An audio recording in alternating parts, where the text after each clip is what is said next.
We finally reached 10k subscribers, even though similar channels that started around the same time as me are much bigger than me, but I'm not upset, I think. I'm salty. Yeah, salty, but not upset.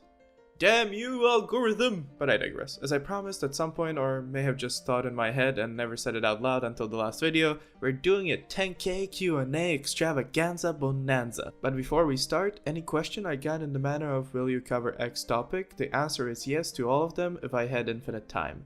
As it stands, maybe. How old are you? I'm a 97. Where are you from and where do you live? I was born and raised in Bratislava, Slovakia, which has always been my permanent residence, but I do spend a lot of time in the US, so at this point I kind of feel like a hexagon in a land of squares and circles, not really belonging anywhere. Why your channel name? Well, M.Laser stands for Matus Laser, as it says on my banner, which isn't my actual name, but a lot of people, mainly Americans, do call me that in my real life, so I guess it's kind of my name. What's your occupation? Mainly student, doing IT and other work on the side? If you had to pick 3 history YouTubers to survive an apocalypse with, who would you pick?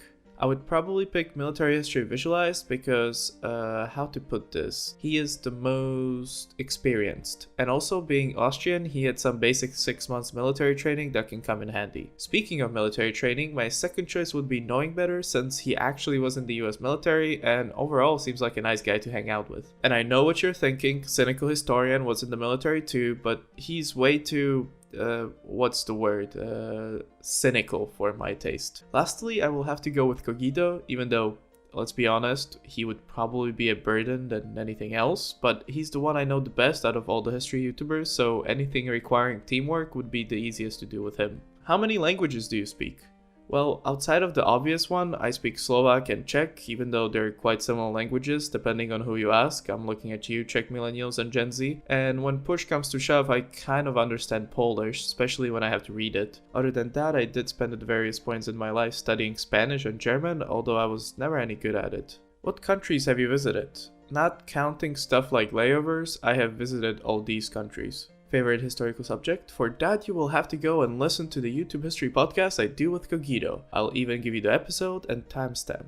Your channel clearly looks inspired by CGP Grey. Yes it is. Who else inspired you to create YouTube content? The Green Brothers, especially through their various very entertaining and educational crash courses, and even though it's a weird choice, Jesse Cox, or as he used to be known, OMFG Kata. This is mainly because watching his videos, I realized for the first time that doing YouTube is actually a lot of work, but at the same time, depending on your mindset, you can have a lot of fun doing that work. In the future, do you see yourself doing history documentaries on YouTube or doing something else? I mean, in the future, I would like to be making videos on YouTube full time. However, I have lately realized that sadly this future is more dependent on the algorithm and you guys watching and sharing my videos rather than me and my actions. So, who knows? What got you interested in talking about history? Ever since I can remember, I always enjoyed watching historical documentaries. All of them mostly coming from the History Channel because that was the only TV channel doing historical documentaries in Slovakia that was dubbed in Czech so I could actually understand it because I didn't know English back then. When I finally learned English and the History Channel turned completely into shit, I was traveling a lot at that point in my life, so I started this routine of always reading about the history of the city/place I was about to visit. And this is where my idea for a History of Cities series came from, since I don't really like reading and I bet most people would rather watch my history videos about the city they're visiting rather than having to read it. So when I finally started my channel in 2016 with the History of Cities series, my historical interest only grew from there, and that is how I started to do all the other videos outside of the city's history series. Since your channel is small, I'm guessing you don't do YouTube full time, so how do you find time to make YouTube videos alongside your work/studies? Easy. I don't have a social life. But don't worry, it's by design. I'm guessing you're from Bratislava, but what do you think about us Hungarians in the south of Slovakia? From a South Slovak-Hungarian.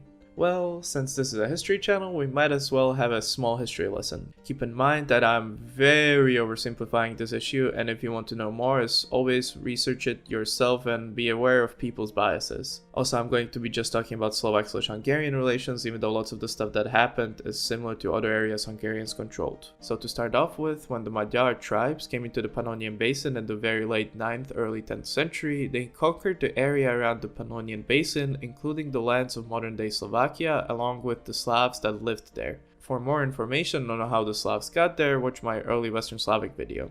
So ever since that time, disregarding future occupations, Slovakia was under Hungarian control until the end of World War I in 1918. And this was direct control of Slovakia. There was no autonomy like the Croatians had, for example. At the very best, Slovaks were just seen as Hungarians that spoke funny, and at the worst, they were treated as second-class citizens that were oftentimes discriminated against both politically and socially. However, contrary to some modern Slovak beliefs, Slovaks were always considered as Hungarian citizens. What however did happen was Magyarization, which is a word used to describe the conversion of non-Hungarians within Hungary to be Hungarians. But again, contrary to popular belief, Magyarization of Slovakia happened due to assimilation and also political, economical and social pressures put on the Slovaks by the Hungarians. It was a forced, passive conversion, not an active, cleansing one, for lack of a better word. So you could always speak, identify and live as a Slovak normally. The Hungarians just made sure it was politically, economically and socially easier for you to just speak and identify as a Hungarian.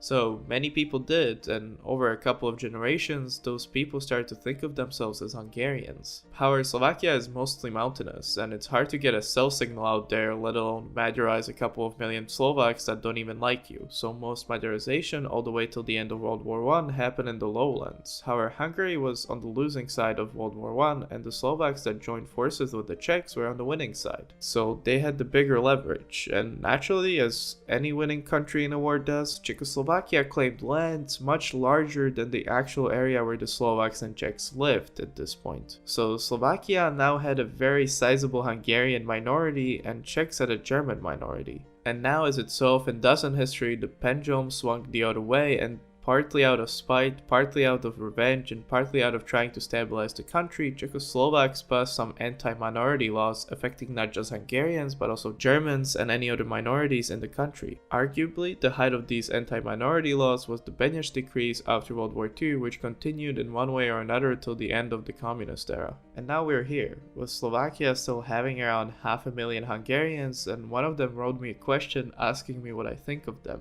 Well, considering all of this history that happened and taking it to account, I think we're doing pretty well at coexisting, especially when compared to some other European areas. And B, I'm going to say the same thing I tweeted a couple months ago, and that is that nationality and ethnicity shouldn't be treated as the same thing and shouldn't be mutually exclusive, because throughout most of history, they weren't. You can be a perfectly proud, even nationalistic Swiss, even though you're ethnically Italian or French or German, etc. We should be able to recognize and treat you and other ethnic Hungarians born and living and working in Slovakia as a normal Slovak citizens, and at the same time, even though you're ethnically Hungarian, you should be able to be a proud Slovak citizen. After all, we're all part of the same country, and we should be working together to make that country better for all of us. Shag, marry, kill. Cogito, the armchair historian, kings and generals. Easy. Kill kings and generals, shag armchair historian, and marry Cogito. Favorite Disney movie, favorite Disney song. For movie, I'm going to go with Treasure Planet because I feel like it's very underrated, and for the song, you just gotta go with I'll Make a Man Out of You, right?